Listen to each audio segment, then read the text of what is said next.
اب آپ اس مبارک سلسلے کا 15واں حلقہ سماعت فرمائیں۔ تو حضرت علی بڑے خوش ہونے کے رسول اللہ اس سے بڑی بھی کوئی سعادت ہو سکتی ہے کہ مجھے اللہ کا نبی اپنا بھائی بنا لے۔ اب دیکھیں انصار کا کمال اور قربانی اور ایثار کہہ دینا تو بڑا آسان ہے۔ یہ جذبہ، یہ چیزیں اسلام کا سبق تھیں۔ افسوس، صد افسوس کہ آج یہ تمام چیزیں غیر قوموں نے اپنا لی، ہماری ساری اچھائیاں انہوں نے لے لی اور اپنی ساری برائیاں ہمارے کھاتے میں ڈال۔ صحابی جو بھائی بنے نا جی، وہ اپنے بھائی مہاجر کو لے کے گھر گیا، اس نے کہا دیکھو میرا بھائی، اللہ کے نبی نے آپ کو میرا بھائی بنا دیا۔ ہم جو ماں کے پیٹ سے پیدا ہوتے ہیں نا، وہ تو صرف یہی ہے نا کہ ماں کہتی ہے کہ تم بھائی ہو، باپ کہتا ہے تم بھائی ہو، پتہ نہیں عورت ہے خیانت کی ہو، اللہ عالم، کیا پتہ ہو سکتا ہے۔ لیکن تمہارے بھائی ہونے میں تو کوئی شبہ نہیں کہ تمہیں تو میرے نبی محمد رسول اللہ نے میرا بھائی بنایا ہے صلی اللہ علیہ وسلم۔ اس لیے دیکھو میرا گھر ہے، اس کو 2 کمرے، ایک تمہارا ایک میرا، اگر 2 کمرے نہیں ایسے گھر ہے تو اس کو تقسیم کر لیتے ہیں، آدھا تمہارا آدھا میرا۔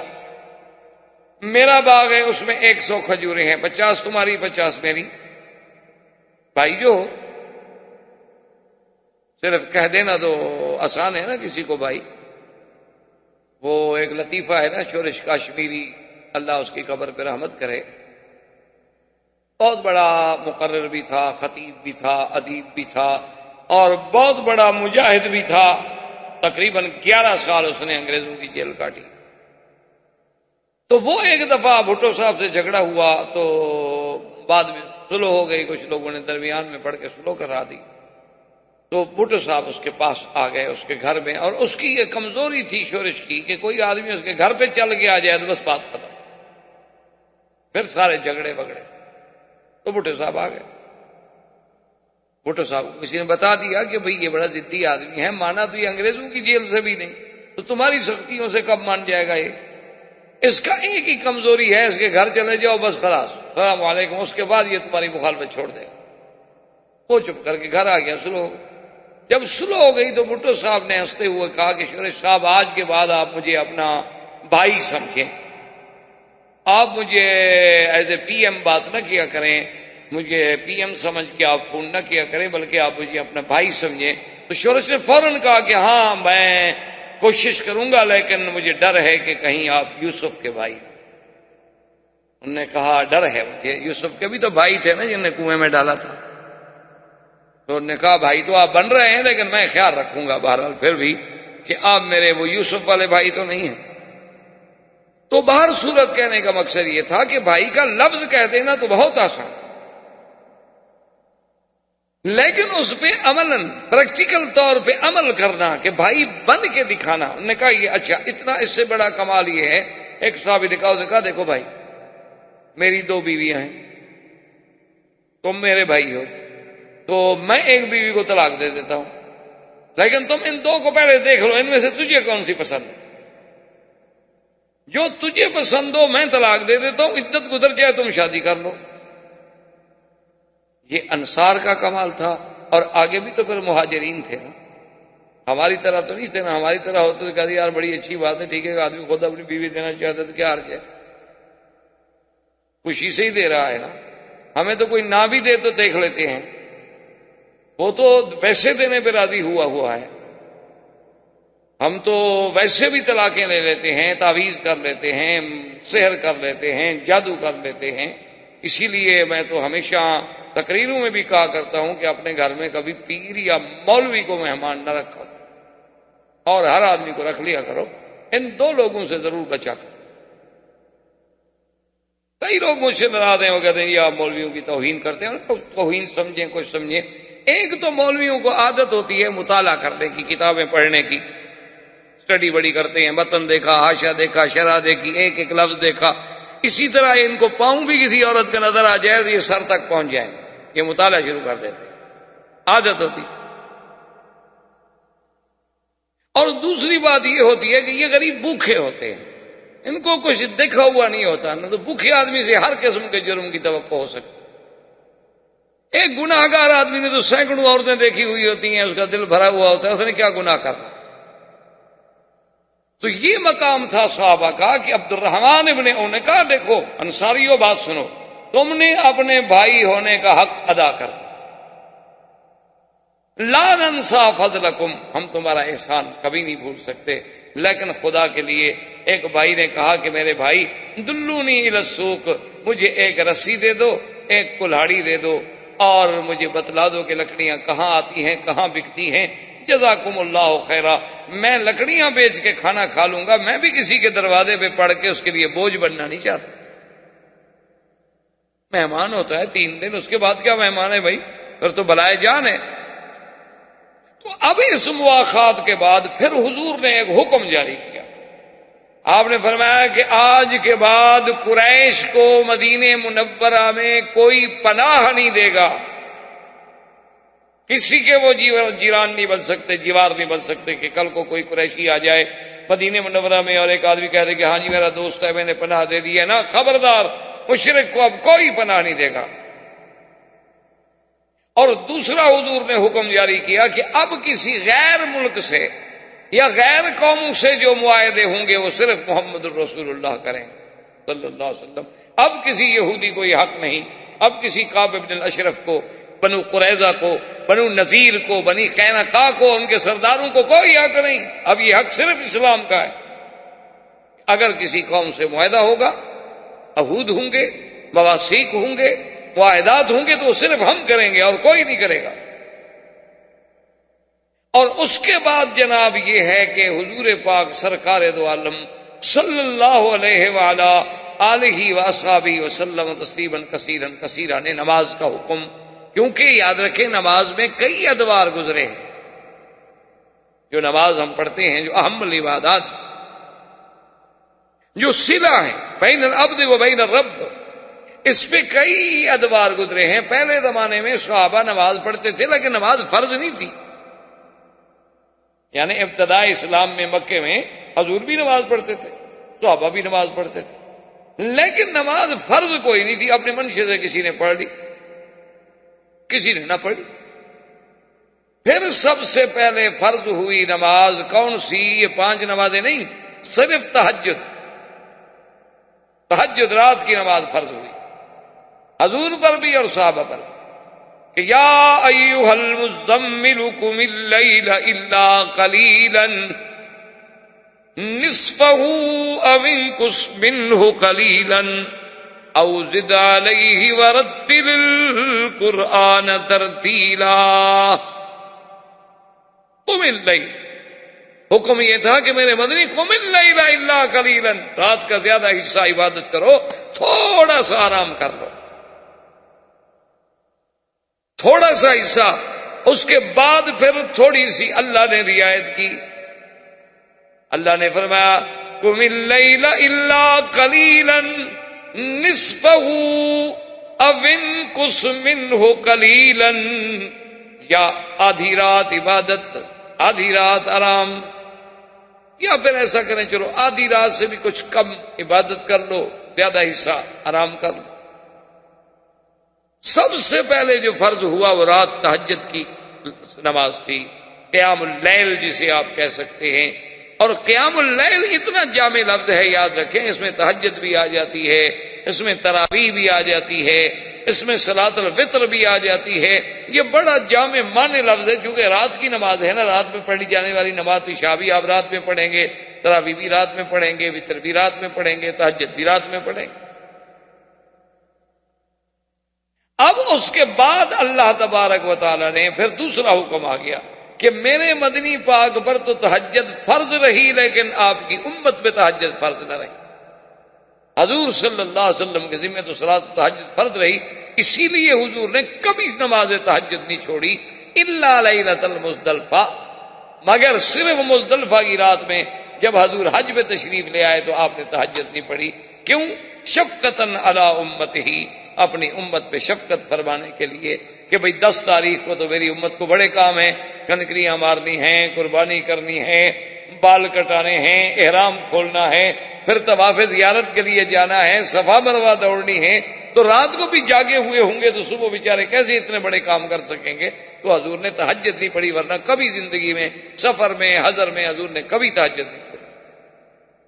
اور اس رات کی نماز میں جو مزہ ہے نا جی، دعا کریں اللہ آپ کو بھی، اللہ مجھے بھی نصیب کرے۔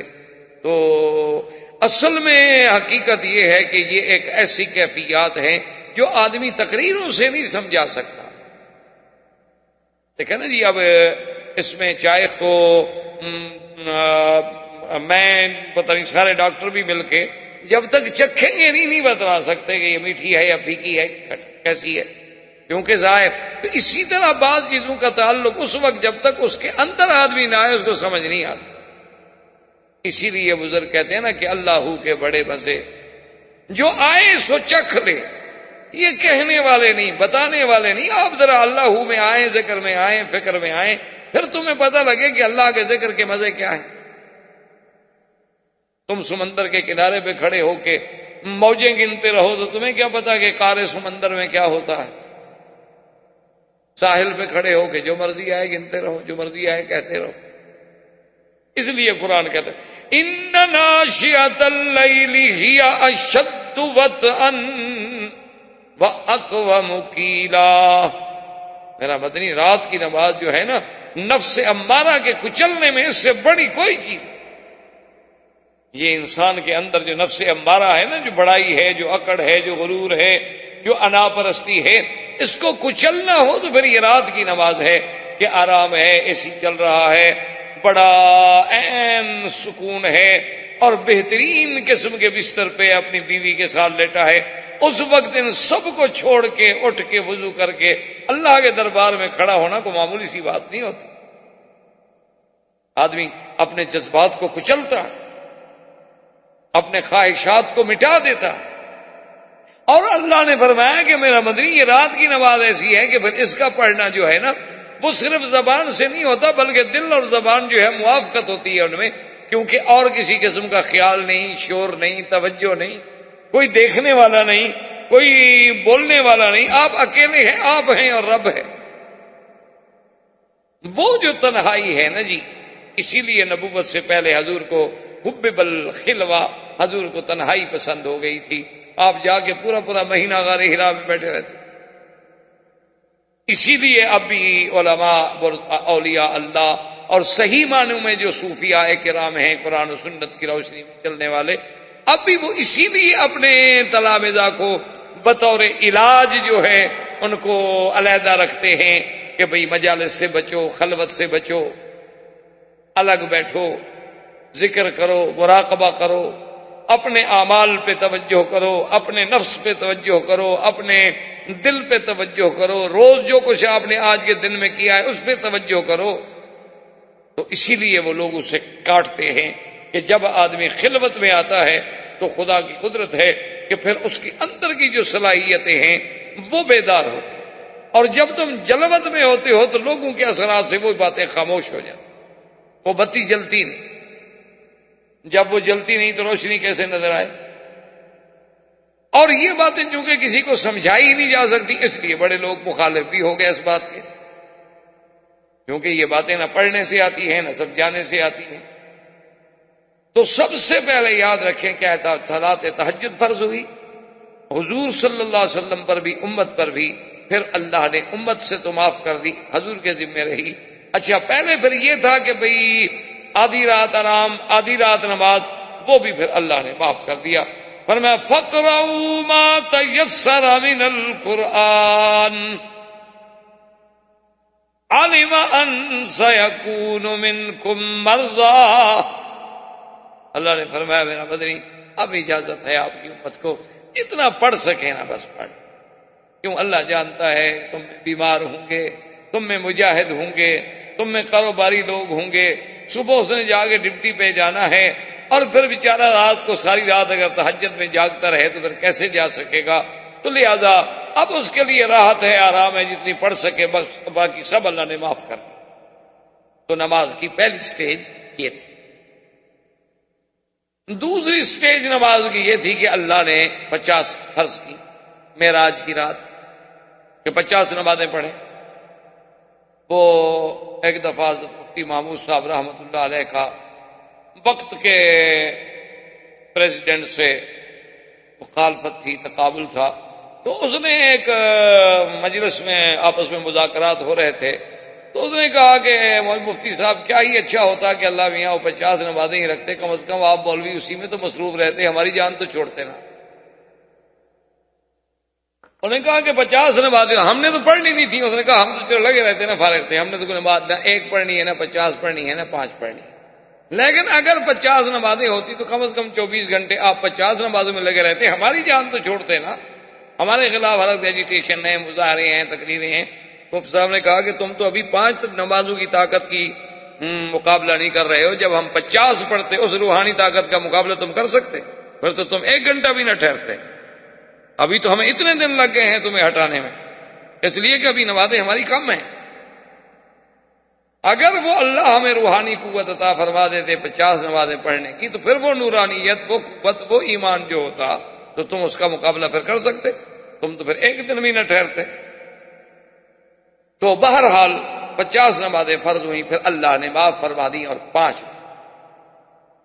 جب 5 رہ گئیں تو اس میں بھی اللہ کی رحمت کا ملاحظہ فرمائیں کہ یہ فرما دیا کہ میرا مدنی، ہم نے آپ سے رعایت بھی کر دی ہے، اپنا فیصلہ بھی نہیں بدلا، اور اسی اپنے فیصلے کو ہم نے ایک عظمت بھی دے دی ہے کہ ما یبدل القول لدی، میرے ہاں کوئی فیصلے تبدیل نہیں ہوتے.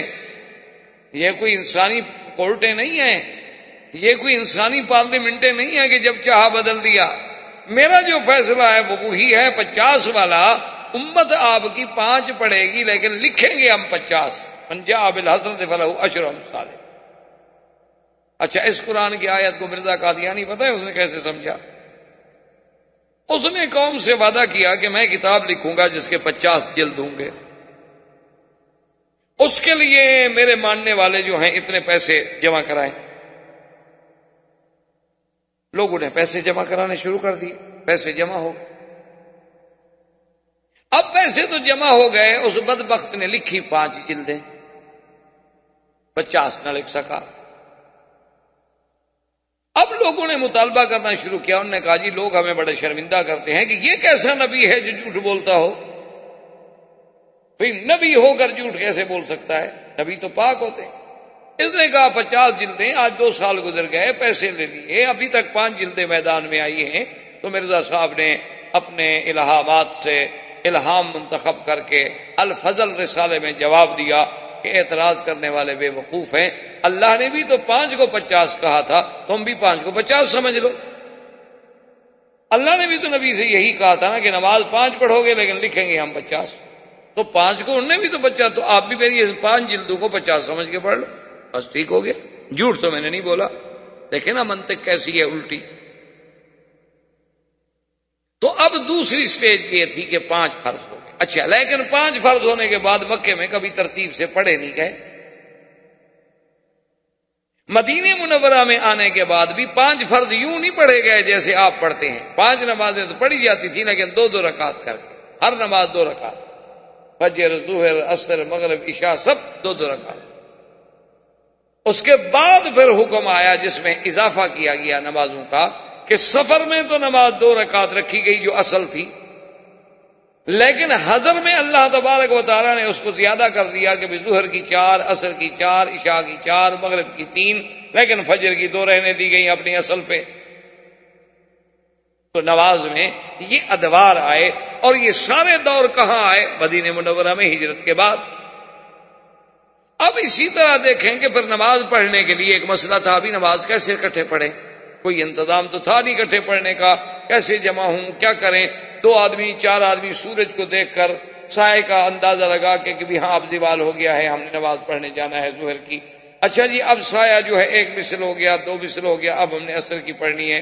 اب جی غروب ہو رہا ہے، ہم نے عشاء کی پڑھنی ہے. اب عشاء مغرب کی پڑھنی ہے، اور مغرب کے غروب کے بعد جی اب شفق ڈوب گیا، چلو جی ہم جا کے عشاء کی نماز پڑھائیں. تو اس سے اندازہ لگایا جاتا تھا، اور کوئی چیز جمع کرنے والی مسلمانوں کے پاس نہیں تھی. کہ اس سے وہ جمع ہو جائیں۔ اس پہ حضور نے ایک دن صحابہ کو بلایا، آپ نے فرمایا کہ بھی مشورہ کرو، یہ تو بڑی مشکل بات، کسی کو سایہ نظر آیا، کسی کو سایہ نظر نہیں آیا، کوئی بیچارہ زوال کو صحیح طریقے سے سمجھ سکا، کوئی نہ سمجھ سکا، یہ تو بڑا مشکل۔ اس کے لیے ہمیں اہتمام کرنا چاہیے۔ اچھا پھر دو آدمی جائیں جی بلاؤ سب کو، نماز نماز نماز، چلو کوئی گھر ہے کوئی نہیں، کسی نے آواز سنی کسی نے نہیں سنی، تو صحابہ نے کہا ٹھیک ہے۔ ایک صحابی نے کہا یا رسول اللہ صلی اللہ علیہ وسلم، میری تجویز یہ ہے کہ ہم ایسا کیوں نہ کریں کہ آگ جلا دیا کریں، آگ کی روشنی دے کے سمجھے مسجد کے قریب سے آگ کی روشنی اٹھے۔ تو انہیں کہا، حضور نے فرمایا بھئی یہ آگ سے تو اچھی بات نہیں ہے، اور آگ جو ہے یہ تو مجوسیوں نے اس کی عبادت کی ہوئی ہے، اس کو جلاتے ہیں، اسی لیے آپ نے دیکھا نا جی کہ آتش پرست جو ہیں آج بھی موجود ہے، مجوسی پارسی جنہیں آپ پارسی کہتے ہیں، اور ان کا عقیدہ ہے کہ ان کے جو معبد ہیں ان میں آگ جلتی رہے، آگ بجھنی نہیں چاہیے، کیوں آگ بجھ گئی تو خدا بجھ گیا نا۔ تو حضور نے فرمایا کہ نہیں یہ تھے نہیں۔ انہوں نے کہا حضور ایسا کرتے ہیں کہ ناقوس جو ہے، ناقوس کہتے ہیں سینگ ہوتے ہیں، سینگ آپ نے دیکھا ہوگا ہندوستان میں، پاکستان میں، ہمارے ملکوں میں یہ مرضیں موجود ہیں نا، وہ سینگ بجانے والے فقیر ہوتے ہیں، آواز دیتے ہیں، بھیک مانگتے رہتے ہیں، جوگی ووگی اس قسم کے کالے سے سینگ اٹھائے ہوتے ہیں، اس میں آواز مارتے ہیں، وہ بچے خوش ہو گئے، اکٹھے ہو گئے، انہوں نے بھیک مانگ لی، انہوں نے اپنے پیسے اکٹھے کر لیے، تو اس کو ناقوس کہتے ہیں عربی میں۔ تو نصارہ جو تھے یہ بھی اپنے گرجاؤں کے باہر ناقوس کے ذریعے آواز دیتے تھے اور لوگ عبادت کے لیے جمع ہوتے تھے۔ تو انہوں نے کہا کہ جی ہم ناقوس لے لیتے ہیں، اور اذان کے وقت میں ایک آدمی دیوار پہ کھڑا ہو گیا اور ناقوس بجایا، تو سمجھ گیا ابھی ظہر کا وقت ہو گیا۔ سب کو یہ تجویز پسند آئی، حضور پاک بھی چپ ہو گئے، لیکن آپ کو پسند تو نہیں آئی، لیکن حل کوئی نہیں۔ اچھا جی اب ناقوس کہاں سے ڈھونڈیں؟ مسلمانوں کے پاس تو ناقوس تھا نہیں نا بجانے والا، آج کے مسلمان ہوتے تو خیر سب کچھ مل جاتا، اسی حال تک پہنچ جاتا، اس وقت تو صرف ناقوس ڈھونڈنا بڑا مشکل تھا نا۔ آج کا ماشاءاللہ اگر مسلمان ہو، اور خاص طور پہ ہمارے کالج کے بچے ہوں، تو ان کے پاس تو جدید آلات موسیقیہ کی پوری رینج ہوتی ہے، یہ نہیں کہ ایک آدھا ہو، معلوم ہوتا ہے کہ نسلاً میراثی تھے، اور بڑے آدمی ہونے کی دلیل ہے، جس کے گھر میں گٹار ہو، سٹار ہو، سرمنڈل ہو، طبلہ ہو، کیا کیا بلائیں ہوں، پتہ نہیں، کہ اس کی یہ دلیل ہے کہ یہ بڑا خاندانی آدمی ہے، کیونکہ جس کا وارث ہے پیچھے یہ چیزیں کس کی ہیں، بڑا تو ہوا نا۔ اور پھر اس کو لوگ بڑا رنگ دیتے ہیں کہ جی یہ تو نوابوں کے شوق ہوتے تھے، بھی ہاں آپ کو پتہ یہ بھی ہونا چاہیے نواب پیدا کہاں ہوتے تھے، اکثر کوٹھوں کی پیداوار ہے۔ اللہ تبارک و تعالی بس معاف کرے، قدرت ہر چیز سے انتقام ہے، جب تم کسی کی بے عزتی کرتے ہو اللہ معاف نہیں کرتے، جب تم کسی کی عصمتوں سے کھیلتے ہو اللہ معاف نہیں کرتے، پر تمہاری بچیاں بھی انہی جگہوں پہ بیٹھی۔ یعنی آپ حیران ہوں گے، میں جس شورش صاحب کی بات کر رہا تھا اس نے ایک دفعہ اعلان کیا کہ میں، بڑا زبردست یعنی صاحب قلم تھا، اس نے اعلان کیا کہ میں اب کتاب لکھوں گا جس میں میں بتاؤں گا کہ فلاں فلاں مغنیہ جو ہے اور رقاصہ جو ہے اور ڈانسر جو ہے اور فلم ایکٹریس جو ہے کس کس کی بیٹی ہے۔ وہ جناب پوری دنیا ہل گئی نا جی، بڑے بڑے گدی نشین، بڑے بڑے پردہ نشین، بڑے بڑے سجادگان، بڑے بڑے مولوی، بڑے بڑے پیر، بڑے بڑے صنعت کار، ساہوکار، سرمایہ دار جناب ہل گئے، رات کو جا کے گورنر کے پاؤں پڑ گئے، انہوں نے کہا خدا کے لیے شورش کرو، اگر یہ پردہ اٹھاتا ہے تو پھر تو کچھ بھی نہیں بچے گا۔ یہ تو ہماری بدقسمتی ہے۔ کتنا بڑا ملک ہے ہندوستان، کتنا بڑا ملک ہے پاکستان، دعا کریں اللہ مسلمانوں کے حال پہ رحمت کرے۔ آج تک وہ سارے ملک عورتوں کے ہاتھ میں ہی کھیل رہے ہیں نا، پورے آپ اپنے اقتدار کو دیکھ لیں، 50 سال گزرے ہیں تو عورت کتنا عرصہ رہی، اب بھی عورت کے بغیر تو پارٹی نہیں چل پائی۔ ہمارے ہاں بھی عورت، بنگلہ دیش کا مسلمان ہے وہاں بھی عورت، ترکی کا مسلمان ہے، وہاں بھی عورت مرد تو ویسے ختم ہو گئے، اچھی بات ہے کہ چوڑیاں پہن کے گھر بیٹھ جائیں۔ کتنا بڑا انتقام کفر ہم سے لے رہا ہے کہ تم اسلام میں جس صنف کو یہ حق نہیں دیتے ہو ہم اسے تمہارے سروں پہ لائیں گے، اور وہ اپنی طرف سے پورے عالم کو ایک آزادی کا سبق پڑھا رہا ہے کہ دیکھو ہماری حریت کا کتنا بڑا مقام ہے کہ ہم عورتوں کو، جو کچلی ہوئی قوم ہے، جو دو کو ایک کے برابر کیا گیا، جس کی گواہی آدھی کر دی گئی، جس کا میراث آدھا کر دیا گیا، دیکھو ہم اس کو اٹھا رہے ہیں۔ یہ بڑے بھیانک چیزیں ہیں، بھیانک باتیں ہیں، اللہ معاف کرے۔ تو بہرحال ناقوس کے لیے جو تھا تلاش شروع ہوئی کہ جی ناقوس تلاش کرو، کہاں سے تلاش کرو بھائی؟ لازمی بات ہے کہ عیسائی سے خریدو، مسلمانوں کے گھر میں ناقوس کا کیا کام؟ ابھی وہ ناقوس نہیں ملا تھا کہ ایک صحابی تھے جن کا نام تھا عبداللہ ابن زید رضی اللہ تعالی عنہ، وہ آئے حضور کی خدمت میں دوڑے دوڑے، یا رسول اللہ انی رأیت رؤیا، رأیت رؤیا، رأیت رؤیا یا محمد، حضور میں نے ایک خواب دیکھا۔ فرمایا کیا خواب؟ انہوں نے کہا حضور میں ہی بس ایسے بیٹھا ہوا ہوں، ایسے ایک بندہ آ گیا، اس نے کہا کہ تم ناقوس کیوں ڈھونڈ رہے ہو؟ انہوں نے کہا نماز کے اعلان کے لیے۔ انہوں نے کہا کمال کرتے ہو، مسلمانوں کا ناقوس سے کیا کام ہے؟ اور میں تمہیں سکھاتا ہوں۔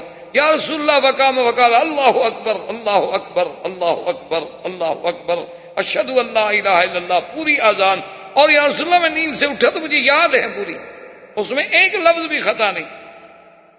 حضور پاک نے فرمایا کہ میرے صحابی تمہیں اللہ کی طرف سے یہ خواب دکھایا گیا ہے، لہذا اسی کو ہم ثابت کرتے ہیں۔ میں حکم دیتا ہوں کہ ہر نماز سے پہلے یہی اذان دی جائے، لیکن علم بلالا، تم بلال کو سکھا دو۔ وجاء عمر وقال یا رسول انی رأیت الرؤیا، حضرت عمر آئے، انہوں نے کہا رسول اللہ میں نے خواب دیکھا ہے، مجھے اذان دکھائی گئی، سنائی گئی۔ انہوں نے کہا تم نے کیا سنا؟ حضرت عمر نے وہی سنا دی، حالانکہ پہلے تو اذان تھی نہیں۔ فأقر رسول اللہ صلی اللہ علیہ وسلم، حضور پاک نے اس کو ثابت کر دیا۔ اس لیے ایک مسئلہ سمجھ لیں کہ مثلاً کوئی کام دوسرا کرے حضور کے سامنے اور حضور اس کو منظور کر لے تو وہ بھی سنت ہوتی ہے، اگر وہ کام غلط ہو تو حضور روک دیں گے فوراً۔ یعنی حضور کا خود کرنا وہ بھی سنت، حضور کا فرما دینا، خود نہیں کیا لیکن ایک حکم دے دیا، اس پر عمل کرنا بھی سنت ہے۔ اور حضور کے سامنے کوئی دوسرا عمل کرے لیکن اس کو حضور منع نہ فرمائے وہ بھی سنت ہے، اس لیے کہ اگر وہ کام غلط ہو تو حضور تو روک دیں گے، حضور کیسے اجازت دیں گے کہ اللہ کے نبی کے سامنے غلط کام ہوتا رہے؟ تو حضور پاک نے اذان کو ثابت کر دیا۔ اس کے بعد سے سب سے پہلا مؤذن اسلام جو ہے وہ سیدنا بلال رضی اللہ تعالی عنہ ہے۔ اس کے بعد مؤذن ہوئے، اس کے بعد عبداللہ ابن ام مکتوم بھی مؤذن ہے۔ حضور پاک رمضان میں دونوں کی ڈیوٹی لگاتے تھے کہ بلال اذان دے گا، لوگ ساری کھانا شروع کر دیں، عبداللہ ابن ام مکتوم اذان دیں گے، بند کر دیں، بھائی روزے کا ٹائم ختم ہو گیا۔ تو اس وقت عبداللہ ابن مکتوم بھی مؤذن بنے، اور اسی طرح ابی محذورہ رضی اللہ تعالی عنہ وہ بھی مؤذن تھے محمد الرسول اللہ کے، لیکن ان کو حضور نے پھر مکے کا مؤذن بنایا۔ ابھی محذورہ جو تھے ان کو حضور صلی اللہ علیہ وسلم نے مؤذن بنایا مکہ مکرمہ میں، اور ان کو حضور نے اذان بھی خود سکھلائی۔ یعنی آپ حیران ہوں گے کہ ابھی محذورہ کہتے ہیں کہ ہم چھوٹے چھوٹے لڑکے تھے، نوجوان، حضور کا قافلہ رکا ہوا تھا، تو نماز کا وقت ہوا تو انہوں نے اذان دی، تو ہم سارے کافر بچے جو تھے نا اکٹھے ہو کے مسلمانوں کے اس قافلے کے قریب آ گئے، تو ہم نے بھی اسی طرح نقل کرنی شروع کی۔ جب بلال گئے اللہ اکبر، ہم نے کہا اللہ اکبر، ہم بھی چھیڑے شرارت۔ حضور نے صحابہ کو حکم دیا ان کو پکڑ لیا، صحابہ بھاگے، پکڑ لیا، تو بچے کھیل رہے تھے۔ جب پکڑ لیا حضور نے فرمایا اچھا تم میں سب سے زیادہ اونچی آواز کس کی تھی جو زیادہ شور مچا رہا تھا؟ ابھی معذورہ کہتے ہیں میں ڈر گیا کیونکہ سب سے آواز بلند تو میری تھی ان سے، میں تو خیر چپ کر گیا، لیکن سب نے کہا حضور یہ تھا جیسے بچے پکڑ لیا نا، وہ کہتا اس نے مارا تھا، میں نے تھوڑا مارا، اس نے مارا تھا۔ حضور نے کہا اچھا تم سب جاؤ، تم بیٹھے رہو۔ یہ تو پھر نصیب کی بات ہے نا، مکتب عشق کے انداز نرالے دیکھے، چھٹی بھی اس کو نہ ملی جس نے سبق یاد کیا۔ یہ تو نصیبوں کی باتیں ہیں، یہ ہر کسی کے بس میں نہیں ہے۔ حضور نے فرمایا اچھا تم زیادہ شور کر رہے تھے، کیوں؟ آپ نے فرمایا اچھا ادھر قریب آئے، قریب۔ آپ نے فرمایا اب جو میں کہتا ہوں تم اسی طرح کہو، تو اللہ اکبر کہو۔ وہ کہے بیچارہ اللہ، ہم نے کہا اس وقت تم چیخ رہے تھے، اب ایسا ایسا کہتے ہو، زور سے کہو۔ اب وہ ڈر کے مارے زور سے کہے۔ جب اذان ختم ہو گئی تو انہوں نے فرمایا جاؤ۔ اس نے فرمایا حضور اب کہاں جاؤں، اب تو مجھے کلمہ پڑھا دیں، بس اذان تو اندر داخل ہو گئی۔ اللہ کے نبی کا القاء کرنا کو مذاق تھی؟ اللہ کا نبی جب کسی کو خود پڑھا رہا ہو، وہ سبق صرف زبانوں تک نہیں رہتا، وہ تو پھر دلوں میں اتر جاتا ہے۔ جب پڑھانے والا محمد مصطفیٰ صلی اللہ علیہ وسلم، ان کی بات پھر کون بھول سکتا؟ اتنی دیر کی صحبت، حضور کا اس کو توجہ بھر کے دیکھنا، حضور کا خود اس کو پڑھانا، یہ کوئی معمولی سی بات تو نہیں ہوتی نا۔ اسی کا اقبال نے کہا تھا نا کہ نگاہ مرد مومن سے بدل جاتی ہے تقدیریں، وہ ہر مومن مومن نہیں ہوتا۔ تو اب جناب ابھی محذورہ کو حضور نے مؤذن مکے کا بنا دیا، تو اب یہ اذان کا ابتدا جو ہے اذان کی وہ کہاں سے ہوئی؟ مدینہ منورہ سے۔ اور نماز کی ترتیب کے ساتھ جماعت کا قیام کہاں سے ہوا؟ مدینہ منورہ سے۔ اچھا، اور خدا کی شان ہے کہ اسی اثنا میں ہجرت کے فوراً بعد مدینہ منورہ میں ایک عجیب کیفیت پیدا ہو گئی کہ کسی مسلمان کے گھر میں کوئی بچہ اگر لڑکا پیدا ہو تو مر جائے اور لڑکی پیدا ہو تو زندہ رہے۔ یعنی عجیب بات تھی، یعنی دنیا میں ایسا کبھی نہیں ہوتا کہ 4 مہینے ہجرت کے بعد کسی مسلمان کے گھر میں پہلے تو لڑکا ہوتا ہی نہیں تھا، لڑکی ہو جائے، اور اگر لڑکا پیدا ہو وہ مر جائے۔ اچھا، پہلا مہینہ گزر گیا تو کسی نے غور نہیں کیا بھائی ایسے ہو سکتا ہے، اتفاق ہے۔ اب دوسرا مہینہ گزرا، انہوں نے کہا ہو سکتا ہے موسم کا فرق ہو گیا ہو، بھئی ویدر چینج ہو گیا ہے، مدینے میں رہتے تھے وہاں گرمی تھی، یہاں کچھ تھا، یہ تھا وہ تھا، ہو گیا ہوگا، اتفاق کی بات ہے۔ اچھا، اب تیسرا مہینہ گزرا، پھر تھوڑا سا لوگوں کو شبہ پڑنا شروع ہوا، پھر جب چوتھا مہینہ گزرا تو لوگ اور گھبرائے، اور یہودیوں نے پورے مدینے میں شور کر دیا، انہوں نے کہا سحرنا المسلمون، ہم نے مسلمانوں پہ جادو کر دیا، خلاص ان کی نسل ہم نے بند کر دی ہے، اب کوئی لڑکا پیدا نہیں ہوگا۔ جب لڑکا پیدا نہیں ہوگا تو یہ کب تک زندہ رہیں گے؟ مر گئے، بات ختم ہو گئی۔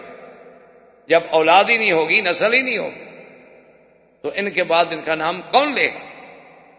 تو خدا کی شان دیکھیں کہ اس کافروں کے اور یہودیوں کے اس مکر کو، اس قید کو، اس غدر کو توڑنے میں بھی ابو بکر کا گھرانہ اللہ نے منتخب کیا۔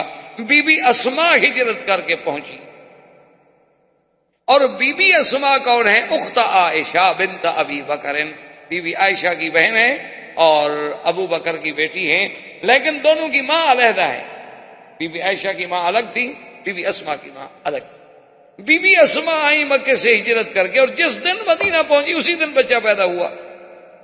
پتہ ہے اس بچے کا نام کیا تھا؟ عبداللہ ابن زبیر رضی اللہ۔ اور جب بچہ پیدا ہوا تو جناب لوگ اس کو فوری طور پر اٹھا کے حضور کی خدمت میں لے آئے۔ فحنک رسول اللہ صلی اللہ علیہ وسلم، حضور نے کھجور لے کے اپنے منہ مبارک میں نرم کی، جب وہ نرم ہو گئی تو تھوڑا سا ٹکڑا توڑ کے عبداللہ بن زبیر کے تالو سے لگایا، اس کو کہتے ہیں تحنیک۔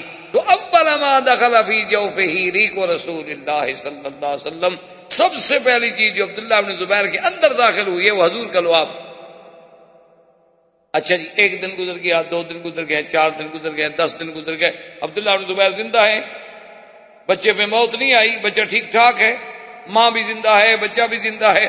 تو لوگوں نے پتہ ہی کیا کیا؟ عبداللہ بن زبیر جو چھوٹے سے تھے نا، ان کو ایسے نکال کے پورے مدینے میں مظاہرہ کیا اور نعرے لگائے اللہ اکبر اللہ اکبر۔ کیا جھوٹ بولتے ہیں یہودی، جادو کر دیا، جادو کر دیا، یہ دیکھو مسلمانوں کا لڑکا پیدا ہو گیا کہ نہیں ہو گیا۔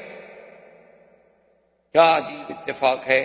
عبداللہ ابن عمر رضی اللہ تعالی عنہما سے روایت ہے، وہ فرماتے ہیں جب عبداللہ ابن زبیر پیدا ہوا اس وقت بھی مدینے والوں نے اللہ اکبر کے نعرے لگائے، اور جب ظالم حجاج نے مکے میں عبداللہ ابن زبیر کو پھانسی پہ لٹکایا تو اس وقت بھی اس کی جماعت نعرے لگا رہی تھی، لیکن پیدائش میں نعرے لگانے والے خیر من ہؤلاء، وہ زیادہ اچھے لوگ تھے کہ وہ اس کی ولادت پہ خوشی کر رہے تھے اور یہ پھانسی پہ خوشی منا رہے تھے۔ عبداللہ ابن زبیر یہ وہ آدمی ہے، اور یہ بی بی اسماء وہ بی بی ہے کہ عبداللہ ابن زبیر پھانسی پہ چڑھا ہوا ہے۔ کہہ دینا بڑا آسان ہے، ایک ماں اپنے بیٹے کو سولی پہ لٹکتا ہوا دیکھے. بی بی اسما جب وہاں سے گزری تو رک گئی, دیکھ کے کہنے لگی کہ اچھا ابھی میرا سوار گھوڑے سے نہیں اترا. یعنی اتنی جرأت, بہادری کا یہ عالم ہے کہ دیکھ وہ پھانسی پہ ہے, کہتی ہے اچھا ابھی تک میرا سوار گھوڑے پہ بیٹھا. اور اللہ نے وہ عظمت دی کہ جو وہاں سے گزرتا وہ کہتا رحم اللہ عبداللہ ابن الزبیر وَلَعَنَ مَنْ صَلَبَهُ, اللہ عبداللہ بن زبیر تجھ پہ رحمت کرے اور اس پہ لعنت کرے جس نے تم کو پھانسی دی ہے. حجاج کو پتہ چلا کہ تو کروڑوں لعنتیں برس گئی, جلدی کرو اتارو بس دفن کرنے دو. یہ تو جتنی دیر کھڑا رہے گا اتنی لعنتیں بڑھتی چلی جائیں گی, میرے مقدر میں تو لعنتیں ہی لکھی ہیں.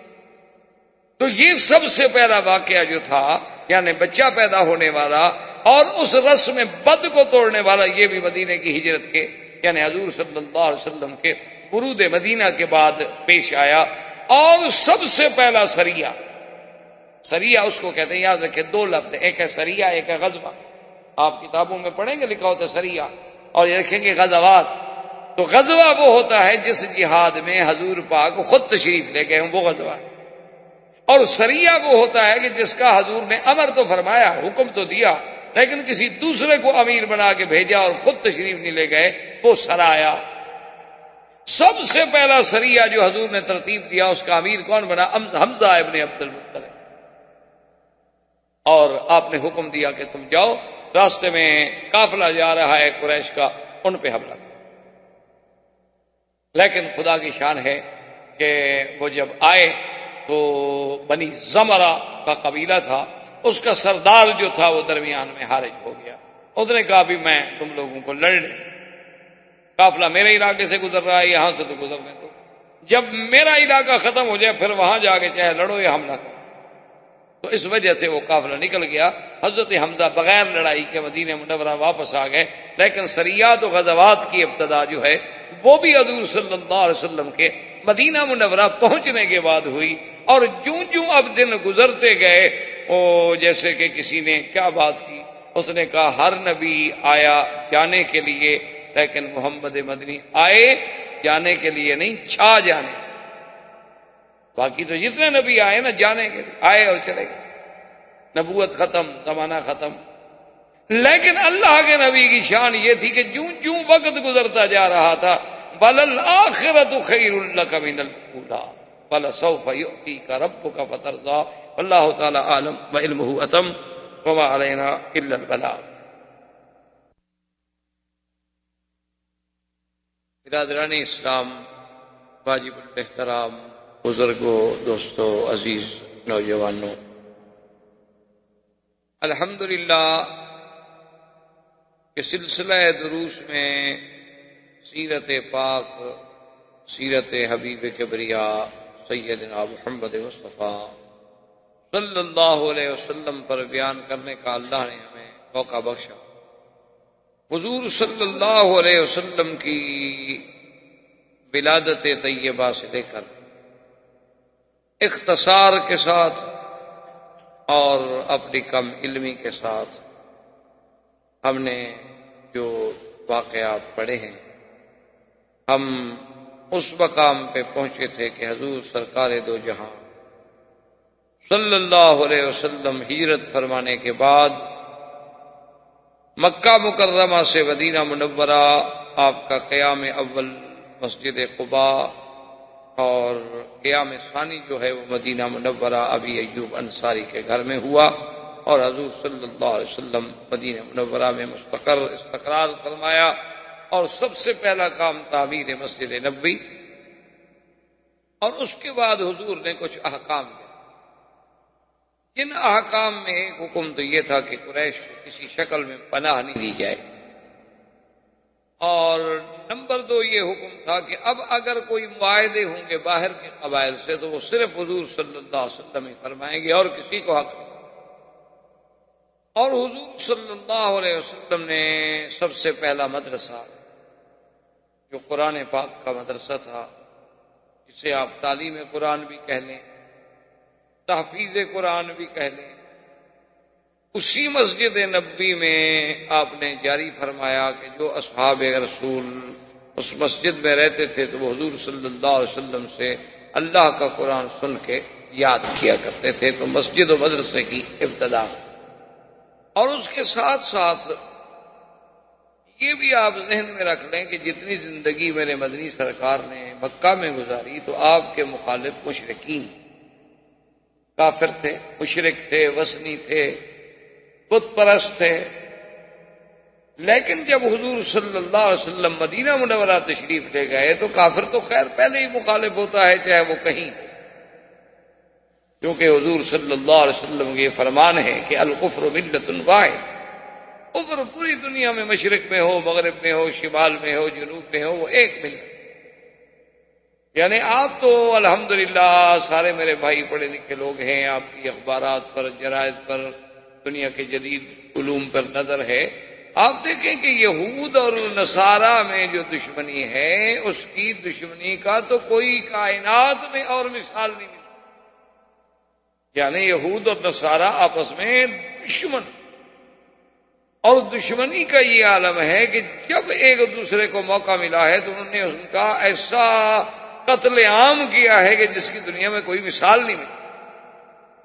یعنی جب نصارہ کو تسلط ملا بیت المقدس کا تو انہوں نے یہودیوں کا قتل عام کر، یعنی آپ تاریخ اٹھا کے دیکھیں کہ بخت و نصر کے دور میں 6 لاکھ یہودی جو تھے ایک دن میں قتل کیے گئے،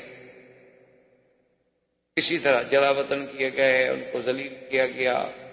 اچھا، یہودیوں کو جب موقع ملا نصارہ سے انتقام لینے کا تو ان نے بھی انتقام، ان نے بھی کوئی کمی نہیں کی اور آج تک لے رہے ہیں۔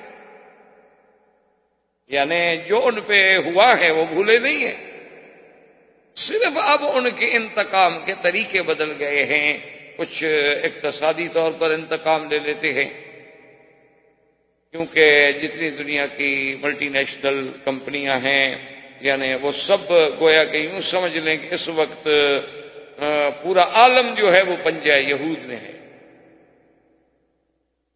اور جب چاہیں، ابھی آپ نے دیکھا تھا کہ وہ چاہیں تو کسی ملک کے اتنے بڑے طاقتور ملک کے پریزیڈنٹ کو ایک لڑکی کی وجہ سے پوری دنیا میں ذلیل کر، وہ ان کی لڑکی، اور اسی مقاصد کے لیے ان کو بھیجا گیا۔ تو بہرحال میرے کہنے کا مقصد یہ تھا کہ سب سے بڑے دشمن تو کافر ہے، وہ دشمن ہے، لیکن ایک بات یہ میں جو عرض کر رہا تھا وہ یہ تھی کہ جب اسلام کا مقابلہ کرنا پڑے پھر یہود اور نصارہ بھی اکٹھے ہو جاتے ہیں۔ یعنی ابھی آپ نے کچھ عرصہ قبل پوپ جو ہے عیسائیت کا سب سے بڑا ان کا جو بابا ہے نے کہا کہ اچھا وہ یہودیوں نے جو ہم سے کیا ہم نے معاف کیا، ہم نے ان کو معافی خلاص، ہم اب ایک۔ تو جہاں جہاں اسلام کا مقابلہ کرنا پڑے، مقابلے پر اسلام ہو تو پھر کفر ایک، وہ کفر یہود کا ہو، وہ کفر حنود کا ہو، مسجد اقصی توڑنی ہو یا بابری توڑنی ہو، بات ایک، مسجد تو مسجد ہے، کہیں بھی بیٹھ کے کفر فیصلہ ایک کرتا ہے اسلام جو آپس میں چاہے کتنے دشمن لیکن تمہارے لیے سب ایک۔ تو حضور صلی اللہ علیہ وسلم سرکار دو جہاں کو مکے میں مشرکوں سے مقابلہ کرنا پڑا، اور جب حضور مدینہ پاک میں تشریف لے آئے تو اب مخالفین بھی بدلے، کافر تو پہلے مخالف تھے، پھر یہود میں اضافہ ہوا کہ یہود کے بڑے قبیلے جو تھے، سب سے بڑا قبیلہ جو تھا ان کا بنی نذیر تھا، اس کے بعد بنی قریظہ تھے، اس کے بعد بنی قینقاع تھے، یہ سب کے سب مدینہ منورہ میں آباد تھے، اور ان کی بڑی قوت، طاقت، ان کے اپنے محلات، قلعے اور بڑے بڑے حصون، بڑی بڑی دیواریں، اور پورے مدینے کی آبادی کو لے کر خیبر تک اور یمبو تک اور رابق تک، اور ان سب کو اپنے سودی نظام میں جکڑا ہوا تھا، سب لوگ مقروض تھے ان کے ہاتھ میں، اور وہ یہ خواب دیکھ رہے تھے کہ بھئی اب سیادت اور قیادت جو ہے ہمیں ملے گی، اور ایک نبی جب پیدا ہوں گے تو ہم مسلمان ہو جائیں گے، ہم اس نبی کا ساتھ دیں گے اور پوری دنیا میں پھر ہمارا غلبہ ہوگا۔ لیکن جب حضور صلی اللہ علیہ وسلم کی ولادت ولد اسماعیل سے ہوئی تو وہ بدبخت حسد میں مبتلا ہو۔ اب ان یہود میں سے پھر دو گروہ بن گئے، ایک تو وہ تھے جو کھلے دشمن کافر ہیں، اور کچھ یہود میں ایسے لوگ تھے کہ جنہوں نے یہ سوچا کہ ہم کیوں نہ مسلمان بن جائیں اور مسلمانوں کے ساتھ مل جائیں اور مسلمانوں سے فائدہ اٹھائیں، اور پھر جب موقع ملے گا تو پھر یہودی تو ہیں ہی ہیں نا، یہ تو اصل تو ہمارا وہی یہود ہے، لیکن ظاہر میں ہم اسلام قبول کر لیتے ہیں، مسلمانوں کے ساتھ مل جاتے ہیں۔ یہ منافق، اس کو شریعت کی اصطلاح میں، قرآن کی اصطلاح میں کہا جاتا ہے منافق، کہ ظاہر کچھ کرتا ہو اور باطن میں کچھ رکھتا ہو، اسی کا نام نفاق ہے۔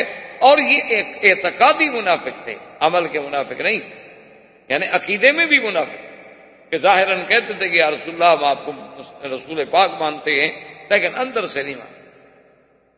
اور یہ منافقین کا جو گروہ تھا ویسے بے اعتبار ظاہر کے مسلمانوں کے ساتھ ملتا، اٹھتا، بیٹھتا، نماز آنا جانا مساجد میں سب کچھ، لیکن اندر سے دشمنی۔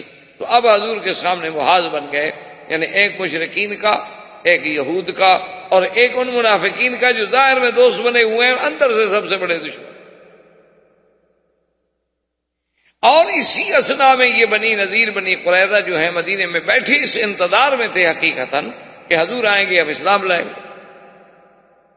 اسی ضمن میں سیدنا سلمان الفارسی رضی اللہ تعالی عنہ، جو حضور کے بہت بڑے جلیل القدر صحابی ہیں اور جن کا بہت بڑا مقام ہے، بہت بڑا مقام ہے، کہ جن کو حضور نے یہ فرما دیا ہو کہ سلمان منا من آل البیت، کہ بھی سلمان تو ہمارے گھر کا آدمی ہے، آل بیت میں سے۔ تو یہ حضرت سلمان الفارسی جو تھے رضی اللہ تعالیٰ عنہ، یہ بھی بیچارے فارس سے اسی لیے مدینے پہنچے تھے کہ انہوں نے اپنی زندگی میں، ان کو اللہ نے خیال دے دیا، انہوں نے دنیا چھوڑ دی اور دین کی طرف راغب ہو گئے، اور یہ جا کر مختلف راہبوں کے پاس، مختلف ان کے احبار کے پاس، رہبان کے پاس، نصارہ کے بڑے بڑے علماء کے پاس، ان کے کلیساؤں میں جا کے رہے، ان کی خدمت کی۔ اچھا، خدا کی قدرت ہے، اللہ کی طرف سے ہر چیز کا ایک وقت مقرر ہوتا ہے کہ بہت بڑا عیسائی عالم تھا، مسیحی عالم تھا، ان کے پاس رہے آپ اور کافی عرصہ ان کی خدمت کی، ان سے بڑا دین سیکھا، بڑا اللہ کی باتیں سیکھی۔ لیکن اس کی موت کا جب وقت آ گیا، اس نے کہا کہ سلمان، اب میری موت کا وقت آ گیا ہے، اور اس وقت خطہ عرب میں صرف ایک آدمی ہے فلاں جس کے بارے میں تمہیں کہہ سکتا ہوں کہ وہ صحیح معنوں میں دین عیسیٰ پہ ہے، تم میرے مرنے کے بعد پھر وہیں چلے جاؤ۔ حضرت سلمان اس کے پاس۔ اچھا، خدا کی شان ہے، کچھ دنوں کے بعد وہ بھی بوڑھا آدمی تھا، اس کی بھی موت قریب آ گئی۔ تو جب وہ مرنے لگا تو حضرت سلمان نے پوچھا کہ جناب مجھے تو پھر کوئی نصیحت فرمائے نا کہ اب میں کہاں جاؤں، آپ کے بعد میں کہاں جاؤں؟ تو انہوں نے کہا کہ سلمان، اصل بات یہ ہے کہ میرے علم اب حالات اتنے بگڑ چکے ہیں کہ تقریباً اب خطہ عرب میں مجھے کوئی آدمی صحیح معنوں میں احبار میں سے، رہبان میں سے کوئی آدمی دین عیسیٰ پہ سچا نظر نہیں آتا۔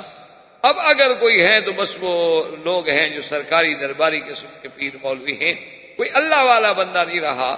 اب اگر تم نجات چاہتے ہو، نہ چاہتے ہو کہ میری آخرت بن جائے، آخرت سنور جائے، تو تم کسی نہ کسی طرح مدینہ منورہ جا کے انتظار کرو، ایک نبی آئیں گے جن کا نام محمد مصطفیٰ صلی اللہ علیہ وسلم، بس ان پر ایمان لے آؤ۔ اور اس نے بتلایا کہ آپ کا نام محمد ہوگا صلی اللہ علیہ وسلم، اور آپ کی ولادت جو ہے وہ مکے میں ہوگی، اور آپ کی ہجرت جو ہے وہ یثرب میں ہوگی، اور آپ جو ہے ہدیہ کوئی پیش کرے گا تو قبول فرما لیں گے، لیکن صدقے کی چیز نہیں کھائیں گے، اور ما بین کتفی خاتم النبوت، آپ کے دو کندھوں کے درمیان میں بائیں پسلی کے نیچے ایک چھوٹی سی علامت ہوگی، خاتم مہر نبوت۔ اور اس نے ایسا حلیہ مبارک بیان کیا حضرت سلمان کے سامنے، اس نے کہا کہ آپ کا قد مبارک اتنا طویل نہیں ہوگا کہ لمبا نظر آئے، اور آپ کا قد مبارک اتنا چھوٹا بھی نہیں ہوگا کہ کوئی کہے کہ بھئی یہ تو چھوٹا قد ہے، بلکہ آپ کا قد اعتدال پہ درمیانہ ہوگا لیکن طول کی طرف مائل ہوگا، معلوم ہوگا کہ یعنی گویا کہ اچھا اونچا ہے۔ اور اس نے کہا کہ میں یاد رکھو حضور کی صفت میں یہ بھی صفت ہوگی کہ اگر 2 آدمیوں میں کھڑا کریں تو آپ اونچے نظر آئیں گے،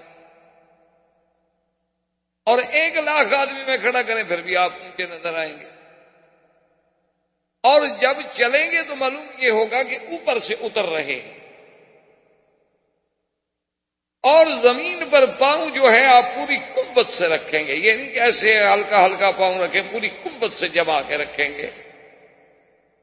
اور حضور کا چہرہ جو ہے تدویرم ما، آپ کا چہرہ مبارک گول ہوگا، لیکن ایسا گول نہیں کہ پرکار سے جیسے آپ گلائی کھینچ لیں، بلکہ ایسی گلائی جو تھوڑی سی کتابی ہونے والی ہو، جو عین جمال ہوتا ہے، یعنی چہرہ لمبوترا ہو تب بھی تو خوبصورت نہیں، اور چہرہ اتنا گول ہو کہ اس میں بالکل 100% گلائی ہو جائے جیسے سورج کا حالہ ہے، تو وہ بھی حسن جمال کے خلاف ہے۔ یعنی تدویر ما، ایسا گول کہ ہلکا سا کتابی ہونے کی طرف مائل، اور حضور کا رنگ مبارک جو ہے ابیض اللین، ابیض اللون مشرب بالحمرۃ، حضور کا رنگ مبارک سفید لیکن ایسا جس میں سرخی جھلکتی، اور حضور صلی اللہ علیہ وسلم جو ہے اشکل العینین، اور اسی طرح اکحل العینین، کہ آپ کی آنکھیں مبارک جو ہیں بڑی وسیع ماشاءاللہ، غزالی آنکھیں جسے آپ کہتے ہیں نا، غزال کی آنکھیں، اور اسی طرح حضور صلی اللہ علیہ وسلم کا آنکھیں مبارک جو ہے اکحل العین۔ اکحل العینین کا کیا معنی ہے کہ جب کوئی آدمی دیکھے تو محسوس ہو کہ حضور ابھی سرما پہن کے آ رہے ہیں، سرما آلود آنکھیں، حالانکہ آپ نے سرما نہیں پہنا ہوا ہوتا، قدرتی تھی۔ ویسے حضور صلی اللہ علیہ وسلم کی سنت مبارک تھی کہ ساری زندگی آپ سفر میں سرما، کنگھی اور مسواک یہ ہمیشہ ساتھ ہوتا تھا۔ اب تو خیر ماشاءاللہ ڈاکٹر لوگ ہیں آپ کے ہاں، تو سرما پہننا منع ہے، ہم تو ملا لوگ ہیں نا پرانے، کیا کریں، جس نبی کے نام پہ روٹی کھاتے ہیں ہم نے تو اسی کا گیت گانا ہے۔ ہم تو بہرحال نہ نئی تہذیب کو مان سکتے ہیں نہ نئی ڈاکٹری کو مان سکتے، کہتے ہیں جی سرما بالکل اس میں سیسا ہوتا ہے، آدمی اندھا ہو جاتا ہے، پہلے جو 100 سال سے پہن رہے ہیں وہ سارے اندھے ہو گئے تھے، صرف یہ جب سے ڈراپس نکلے ہیں لوگ ماشاءاللہ اب کوئی اندھا نہیں ہوتا، سب ٹھیک، اس وقت سے سب کی روشنیاں بحال ہیں اللہ کی رحمت۔ بس اصل بات کیا ہے کہ کفر اتنا ظالم ہے کہ وہ نبی کی ہر سنت چھڑانا چاہتا ہے، وہی اس نے تمہیں پڑھا پڑھا کے دماغوں میں بٹھا دی، ورنہ آپ حیران ہوں گے آج بھی اگر آپ کو ممیری ایک دوائی ہوتی ہے، ممیرہ مذکر ہے اور ممیری مؤنث ہے، یہاں ممیرہ تو ملتا ہے لیکن ممیری مؤنث جو ہے وہ نہیں ملتی، بوٹی ہوتی ہے، وہ آپ کو مل جائے، آپ 8 دن اس کو پہنے، اگر آپ کی نظر 4 نمبر کی ہے نا، کو ہفتے میں اگر آپ 0 پہ نہ آ جائیں، جو مجھے ہے سزا دیں، آپ آرام میں بیٹھے ہوئے، 4 نمبر کی اینک والے لوگوں نے پہنا اور 0 بالکل، اس کو نے کہا بس یہ اینک اتار کے پھینک دی، مشکل یہ ہے کہ نہیں ملتی، اب بنانے والے نہیں ہیں، کون محنت کرے، کون رگڑے، کہاں سے وہ کھرل لے آئیں، اب کھرل ایسے ملتے ہیں جس میں پتھر بھی ساتھ مل جاتے ہیں، تو آدمی اندھا ہونا ہے۔ ورنہ حضور نے جب فرما دیا کہ ما انزل اللہ داء الا انزل به شفاء، اللہ نے کوئی ایسی بیماری نہیں اتاری جس کا دوا نہ بھیجا، ہم اس دوا تک نہیں پہنچے تو ہماری جہالت ہے، ہمارا علم اتنی ترقی نہیں کر سکا، ہم ابھی وہاں نہیں پہنچے، ورنہ اس چیز کا دوا موجود ہے۔ تو بہرحال حضور صلی اللہ علیہ وسلم کی آنکھیں مبارک دور سے ایسی نظر آتی تھیں کہ جیسے سرما آلود، اور حضور صلی اللہ علیہ وسلم کے اعضاء جو تھے یہ قوی، یعنی کہ عورتوں کی طرح زنانہ ہاتھ قوی، اور حضور صلی اللہ علیہ وسلم کے مفاصل جو تھے، وہ جوڑ جو تھے وہ بڑے قوی، اور صحابی چاہلیہ یہ بھی بیان کرتا ہے کہ من رآہ فجأۃ آبہ، اگر کوئی آدمی ایسے اچانک دیکھتا نا تو اس پر حضور کی ہیبت ہے، اور اگر آپ کے ساتھ رہ جاتا تو پھر حضور کے پیار سے سب کچھ بھول جاتا، پھر تو حضور کا اتنا پیار تھا اتنا محبت ہوتی تھی کہ وہ جو ہیبت تھی، وہ ڈر تھا، وہ خوف تھا، وہ سب بھول جاتا کہ آپ تو اتنے قریب ہیں۔ اور حضور صلی اللہ علیہ وسلم آپ کا جو بولنے کا اور دیکھنے کا انداز تھا، متبسمن، تبسمن، مسکرانا، ہلکا سی مسکرانا۔ یہ تین مراحل ہوتے ہیں، تبسم، ضحک اور کہا۔ ابتدا جو ہے ہنسنے کی وہ تبسم ہے کہ آدمی تھوڑا سا مسکراتا، اس کے بعد پھر ہنستا ہے، اس کے بعد پھر منہ پھاڑ کے کہے لگاتا، وہ کہا۔ اب چونکہ حضور کو کہا پسند نہیں تو ہمیں انگریز نے پڑھایا کہ کہا لگاؤ، پھیپھڑے کبھی زور زور سے ہنسو پاگلوں کی طرح۔ کیوں قرآن کی مخالفت کرنی ہے، نبی کی مخالفت کرنی ہے، ورنہ پھیپھڑے کو ہوا دینے کی اور بھی آپ لمبے لمبے سانس لیں تب بھی تو پھیپھڑے کو ہوا مل جائے گی۔ ضروری ہے کہ کہا لگائیں؟ آپ ناک سے سانس لے کے منہ سے نکالیں تب بھی آپ کا وہی کام اللہ پاک کر دیں۔ آپ لمبی دوڑ لگا لیں، خود بخود سانس چڑھ جائے گی، پھول جائے گی، نکلے گی، سارا کام خود بخود ہو جائے گا۔ تو بہرحال تو حضور کا ایسا حلیہ کھینچا نا کہ حضرت سلمان کہتے ہیں کہ میں نے حلیہ دماغ میں بٹھا دیا۔ اچھا وہ عالم بھی مر گیا، بوڑھا آدمی تھا، موت آئی۔ اور خدا کی شان ہے، اچھے لوگ تو ویسے مرتا تو ہر کوئی وقت پر ہے، لیکن محاورہ یہ ہوتا ہے کہ اچھے لوگ چلے جاتے ہیں۔ محاورے میں لوگ کہتے ہیں اللہ بھی ابھی تو اچھوں کو بلاتے ہیں، حالانکہ ہر کسی کا واقعی وقت مقرر ہے، لیکن یہ ٹھیک ہے کہ علامات قیامت میں ہے کہ علماء جلدی مریں گے، علماء کی موت آئے گی، کیونکہ جب عالم نہیں رہیں گے تو علم خود بخود نہیں رہے گا۔ ان اللہ یقبض العلم بقبض العلماء، علم کیسے قبض کیا جائے گا؟ علماء کو اٹھا لیں۔ پھر کیا ہے؟ پھر پروفیسر بن جائیں گے، ماشاءاللہ ڈاکٹر بن جائیں گے۔ اب تو قرآن و حدیث کے بھی ڈاکٹر ہیں ماشاءاللہ، وہ آپریشن کرتے ہیں قرآن حدیث۔ جیسے آپ کے ڈاکٹر اعضاء کے ڈاکٹر ہیں نا جی، آنکھ کان کا ڈاکٹر ہے تو ماشاءاللہ وہ پیٹ کا نہیں جانتا، پیٹ کا ڈاکٹر تو آنکھ کان کا نہیں جانتا کہ ایک کا علاج کرے گا تو دوسرا خراب ہوگا۔ اسی طرح اب انہوں نے ہمیں ماشاءاللہ قرآن و حدیث میں بھی اجزاء کر دیے ہیں کہ یہ تفسیر میں ڈاکٹر ہے، یہ جناب تجوید میں ڈاکٹر ہے، اور یہ جناب ترتیب قراءات میں ڈاکٹر ہے، اور یہ جناب ربط میں بین الآیات میں ڈاکٹر ہے۔ اس بیچارے کو دوسری کوئی چیز نہیں آتی اللہ کی نام، اسی دن سے علم ختم، تقسیم ہو گیا نا جی۔ آپ ایک جز جانتے ہیں، باقی تو آپ نہیں جانتے۔ پہلے یہ ہوتا تھا کہ جب تک علماء 16 علوم نہیں پڑھتے تھے تفسیر کے قریب ہی نہیں جاتے تھے، وہ ڈرتے تھے کہ اللہ کے قرآن کی تفسیر کریں، خدا نہ خواستہ کوئی نحوی غلطی ہو جائے، کوئی صرفی غلطی ہو جائے، معانی کی غلطی ہو جائے، لغت کی غلطی ہو جائے، قواعد میں غلطی ہو جائے، محاورات میں غلطی ہو جائے، اس کے ناسخ و منسوخ کا پتہ نہ چلے، محکمات متشابہات کا پتہ نہ چلے، ہم کیسے ترجمہ کر بیٹھے؟ اور تو ہر آدمی جو اردو پڑھا ہوا ہے ماشاءاللہ وہ کہتے ہیں یسرنا القرآن للذکر، اللہ نے قرآن آسان کر دیا ماشاءاللہ، قرآن کی جس طرح چاہو تعویل ہے۔ اور اس بے وقوف کو یہ بھی نہیں پتا کہ یسرنا للذکر، یسرنا جو ہے استنباط و احکام لیے نہیں ہے، آسان کر دیا ہے نصیحت پکڑنے کے لیے۔ کوئی ڈرنا چاہے تو قرآن پڑھ کے اللہ کا ڈر پیدا ہو سکتا ہے، تو خاص پابندی۔ اور للذکر یا للحفظ، قرآن کو حفظ کرنا اللہ نے آسان کر دیا ہے کہ اور کتاب حفظ نہیں ہو سکتی، قرآن حفظ ہو جاتا۔ یہ معنی نہیں کہ قرآن سے جو چاہو استنباطات کرتے رہو۔ اسی لیے تو پھر پرویز پیدا ہوا، ڈاکٹر جیلانی برق پیدا ہوا، انہوں نے جناب پھر پوری دنیا کا نظام جو ہے احادیث کا انکار کر دیا، کیونکہ وہ بھی اسی طرح قرآن کو سمجھنے کی کوشش کر رہے تھے۔ بڑے بڑے لوگ، علامہ عنایت اللہ مشرقی پیدا ہوا، سر سید کے بڑے خدمات ہیں، لیکن قرآن پاک میں ایسی ایسی غلطیاں کی ہیں کہ خدا معاف کر دے، بہت ہو گیا، اللہ سب کی قبروں پہ رحمت کرے۔ ایسی ایسی ٹھوکریں کھائی ہیں جو قادیانی نے، حالانکہ کتنا بڑا آدمی تھا، کتنے اس کے خدمات۔ تو بہرحال میرے کہنے کا مقصد یہ تھا کہ حضرت سلمان کو جب سارا چیزیں نقشہ ذہن میں آ گیا، عرب کی طرف چل پڑے۔ خدا کی قدرت، راستے میں قافلہ آ رہا تھا، اس زمانے میں سفر مشکل تھے، انہوں نے حضرت سلمان کو دیکھا، خوبصورت لڑکا ہے، نوجوان نے پکڑ لیا، پکڑ کے ساتھ لے آئے، مدینہ منورہ میں آ کے بیچ دیا۔ کہ جی یہ غلام ہے۔ اب حضرت سلمان کہے میں کس کو بتاؤں کہ اللہ کے بندے میں تو فارس کے بڑے خاندان کا لڑکا ہوں، میں کوئی غلام شلام نہیں، لیکن کون میری بات سنے؟ انہوں نے بیچ دیا، اور بیچا بھی یہودی کے پاس، کیونکہ پیسہ یہود کے پاس، خریدے گا تو وہی نا جس کے بلے میں پیسہ ہو۔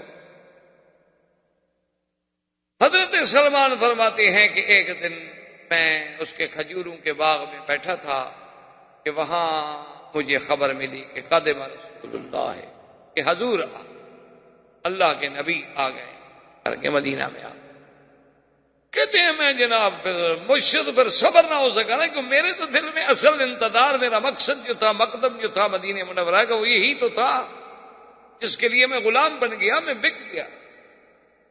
کہتے ہیں کہ میں نے کھجوریں کچھ لی اور جلدی جلدی حضور کی خدمت میں پہنچا، اور آنے کے بعد حضور صلی اللہ علیہ وآلہ آلہ وسلم کی خدمت میں نے وہ کھجوریں پیش کی۔ کھجوریں پیش کیا میں نے کی تو حضور نے فرمایا کیا ہے؟ میں نے کہا حضور یہ صدقے کی کھجوریں ہیں، خیرات کی، صدقہ ہے۔ حضور پاک نے وہ لے لی اور صحابہ کو دے دی، کبھی جو غریب صحابہ ہیں کھا لیں صدقے کی کھجوریں، لیکن حضور نے کوئی دانہ نہیں۔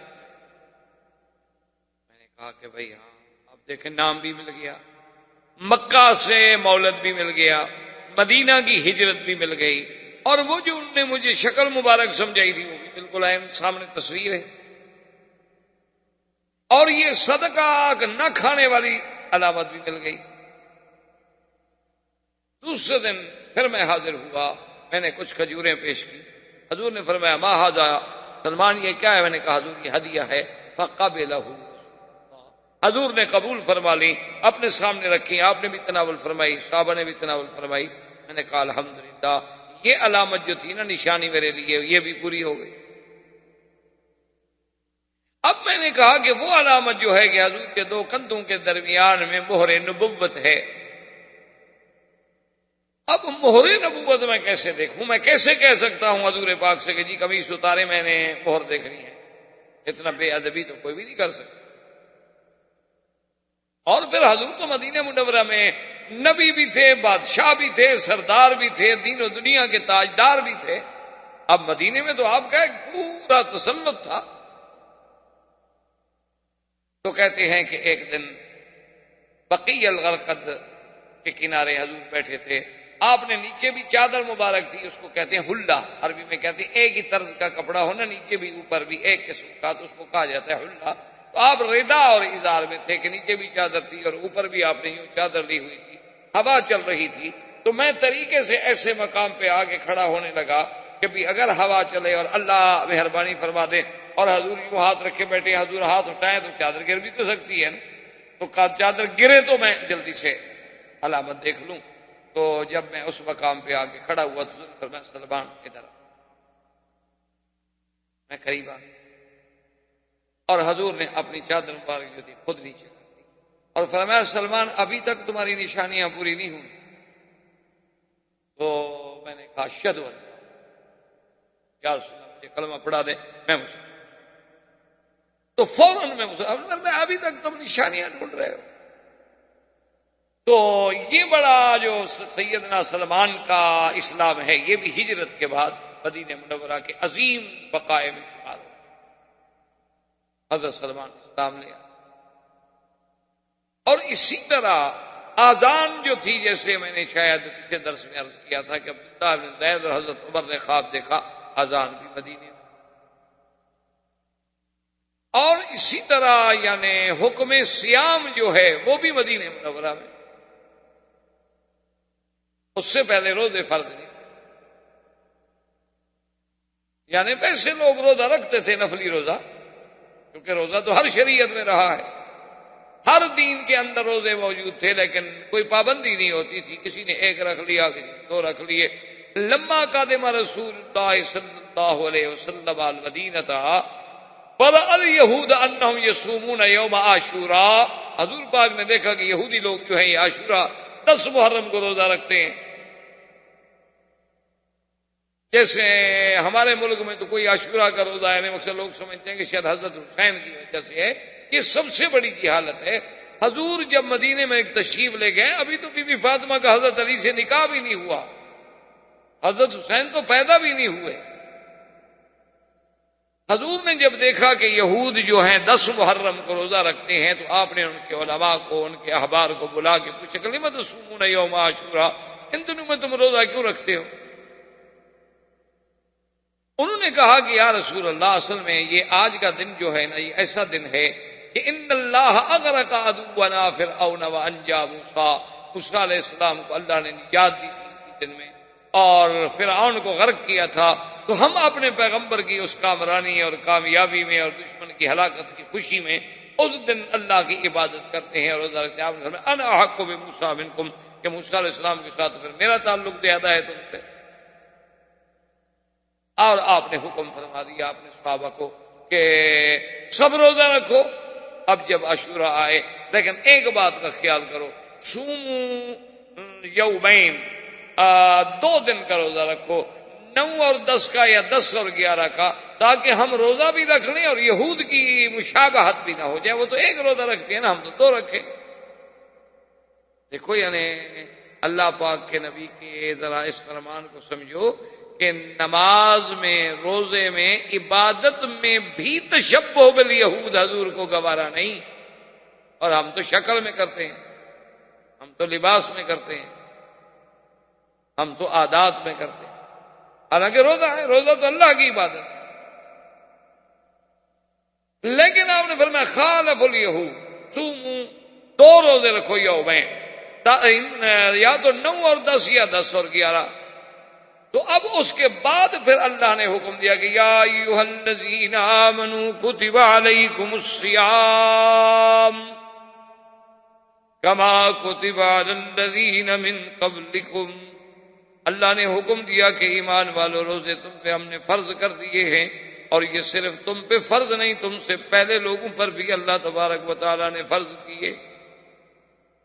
اور اس میں گھبرانے کا مسئلہ نہیں، ایام معدودات، کچھ دن ہی تو ہیں، یہ نہیں ہے کہ سارا سال ہم روزے رکھیں۔ ان پروفیسروں نے جو قرآن سمجھا نا، وہ کہتے ہیں کہ ایام معدودات جمع ہے، اور جمع زیادہ سے زیادہ 3، وہ کہتے ہیں 3 روزے کافی ہیں۔ یہ تو مولویوں نے مہینے کا چکر چلا رکھا ہے، انہوں نے قرآن کو یوں سمجھا ہے۔ پڑھے لکھے لوگ ہیں نا، جدید علوم سے ماشاءاللہ باہر ہیں، کسی نے قرآن سمجھا ہے آکسفورڈ سے، کسی نے سمجھا ہے ہارورڈ سے، مدینے سے نہیں سمجھا۔ مدینے سے سمجھتے تو پھر تو کبھی غلطی نہ ہوتی۔ وہ اللہ کے بندے، جس نبی پر قرآن اتر رہا ہے اس نے 1 مہینہ روزہ رکھا ہے یا 4 دن رکھا ہے؟ اس سے زیادہ قرآن سمجھنے والا ہمارے پاس کوئی ہے؟ پھر عید الفطر کا کیا معنی کہ صوموا لرؤیتکم وافطروا لرؤیتکم، چاند چڑھے گا تو روزہ، چاند چڑھے گا تو ختم، مہینہ تو خود بخود ہو گیا۔ فمن شہد منکم الشہر فلیصمہ، جب مہینے کا چاند دیکھے تو روزہ رکھے۔ اگر مہینہ ضروری نہیں تھا، چند روزے رکھنے تھے تو پھر تو کسی وقت رکھ دیے جاتے، چاند دیکھنے سے کیا مطلب؟ لیکن یہ تو بادشاہ لوگ ہیں، ان کی مرضی ہے۔ خرد کا نام جنوں رکھ دیا اور جنوں کا نام خرد۔ جیسے آپ نے دیکھا نا، ابھی کہتے ہیں دیکھو جی کہ ملا کتنے بے وقوف ہیں، کہتے ہیں پاگل ہیں، کہ اب ہمارے پاس اتنے بڑے ذرائع موجود ہیں، ہمارے پاس اتنے بڑے یعنی خلا میں ہمارے سٹائٹ موجود ہے، ہم تو 1 مہینہ پہلے آپ کو بتا سکتے ہیں کہ چاند کب نکلے گا۔ تو یہ عجیب لوگ ہیں، مولوی صاحبان پاگل ہیں، کہتے ہیں جی چاند دیکھو، چاند دیکھو، چاند دیکھو، اور دیکھو پتہ نہیں کمال ہے، ان کو پتہ نہیں نظر ہی کیسے آ جاتے ہیں، حالانکہ ابھی تو چاند پیدا نہیں ہوتا۔ نیو مون جو ہے وہ اتنے 48 گھنٹے سے پہلے تو کسی کو نظر ہی نہیں آ سکتا، اس کی ولادت ہوگی، وہ بچہ ہے وہ پیدا ہوگا، وہ نظر آنے کے قابل تو آئے نا۔ اور پھر ہمارے پاس جب اتنے جدید آلات موجود ہیں، ہم تو بالکل منظار سے ڈھونڈ کے آپ کو بتا سکتے ہیں یہ دیکھو جی ہے یا نہیں۔ اور جناب کتابیں لکھ کے اتنا برسے ہیں نا علماء پر کہ ایک نوجوان چھوٹا بچہ ہو جو بیچارہ ابھی 5ویں جماعت پڑھتا ہے، اس کے دماغ میں آپ جو مولویوں کی نفرت بھرنی شروع کریں ایم اے تک، وہ بڑا ہو کے کیا کرے گا؟ غریب، اس غریب کا کیا گناہ ہے؟ اس کے دماغ میں آپ یہ بٹھاتے جائیں کہ دیکھو جی مولوی کہتا ہے زمین نہیں گھومتی، دیکھو پاگل ہے کہ نہیں؟ وہ بڑے بڑے ہمارے سائنس والے کہتے ہیں زمین گھومتی ہے،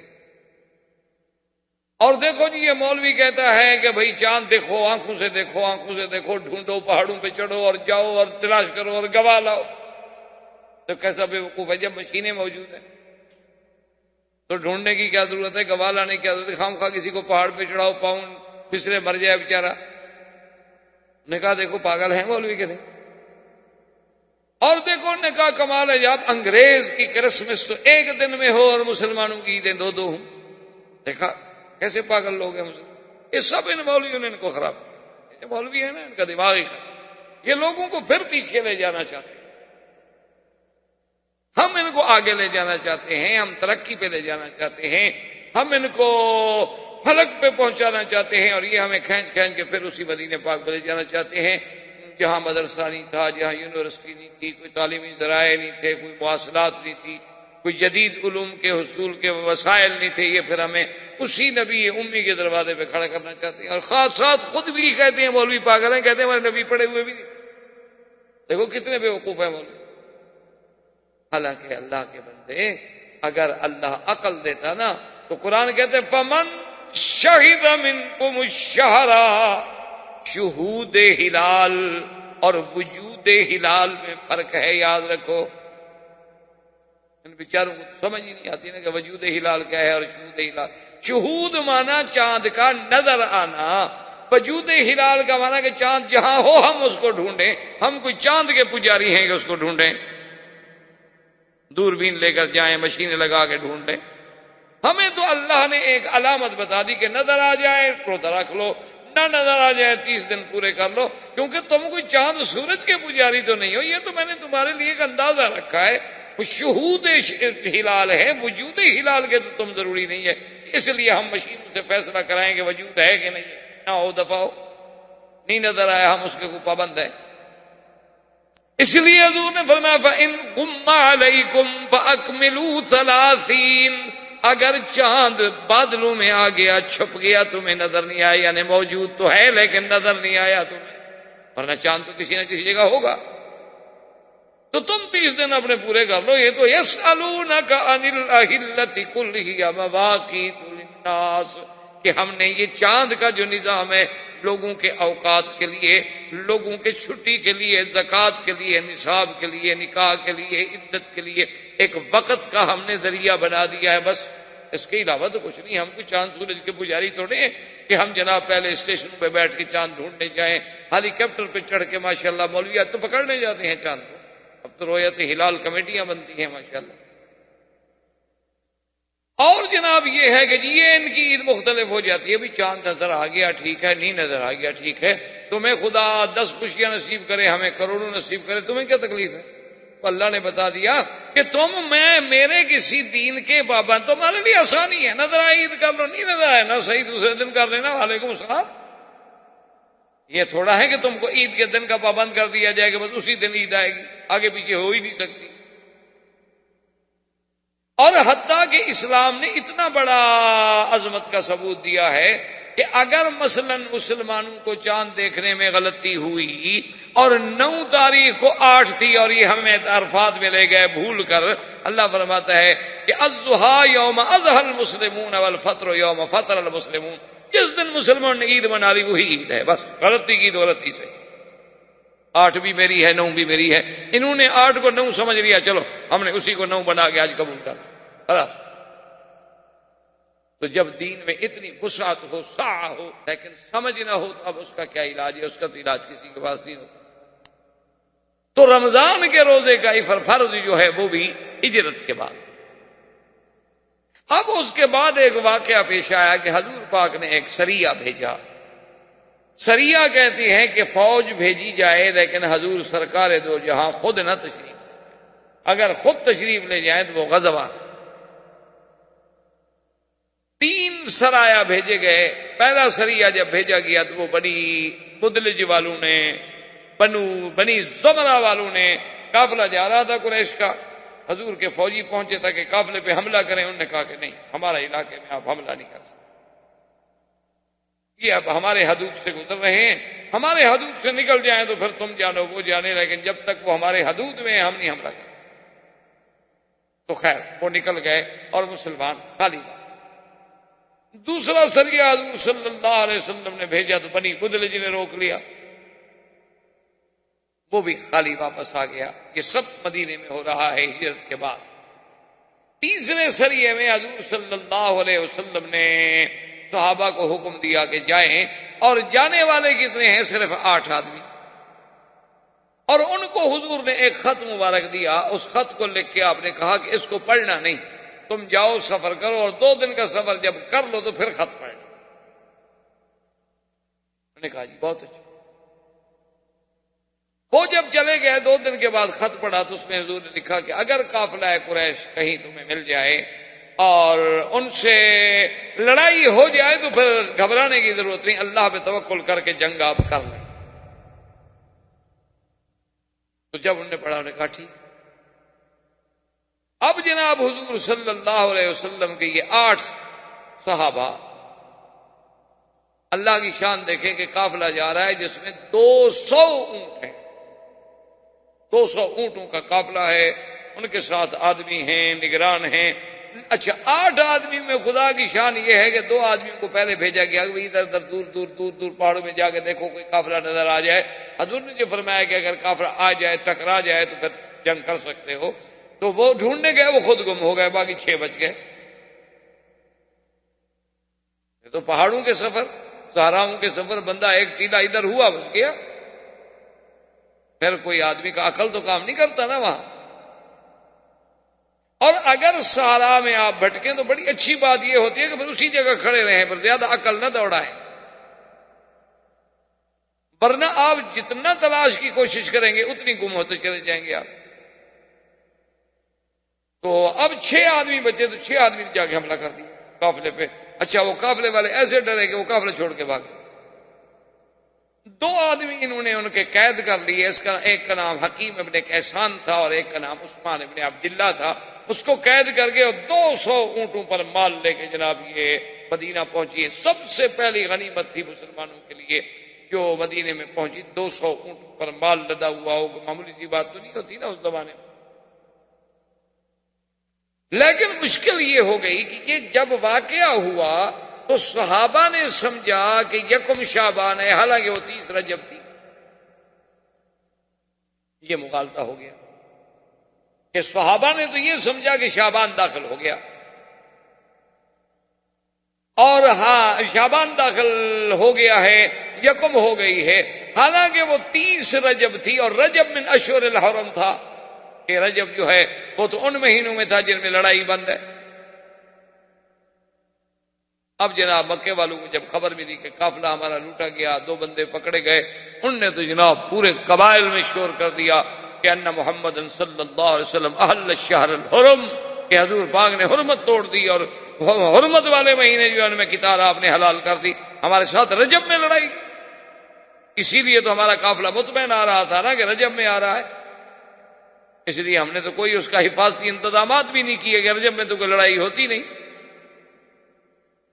اللہ نے قرآن نازل یسألونک عن الشہر الحرام قتال فیہ، اللہ نے قرآن اتارا کہ میرا مدنی شہر حرم میں پوچھتے ہیں کہ جنگ کا کیا حکم ہے، کہہ دو کل قتال فیہ کبیر، بڑا گناہ۔ لیکن کسی کو مکے سے نکالنا، مسجد حرام سے نکالنا، وہ تو اس سے بھی بڑا گناہ ہے۔ آج میرے نبی پر تو اعتراض کر رہے ہیں، انہوں نے ظلم کرنے میں کبھی مکے میں بھی سوچا تھا کہ آج رجب ہے، اور اس کے بجائے مسلمانوں پہ عرصہ حیات تنگ کر دینا، والفتنۃ اکبر من القتل۔ کیا کہتے ہیں اعتراض، کس بات سے اعتراض کر رہے ہیں یہ ظالم لوگ؟ خیر جب ان کا وفد آیا حضور کے بعد، جب قافلہ، آپ نے فرمایا کہ اللہ کے بندے تم نے رجب میں لڑائی کی۔ احباب کرام، اس کے بعد اب آپ اس مبارک سلسلے کی CD نمبر 16 سماعت فرمائیں۔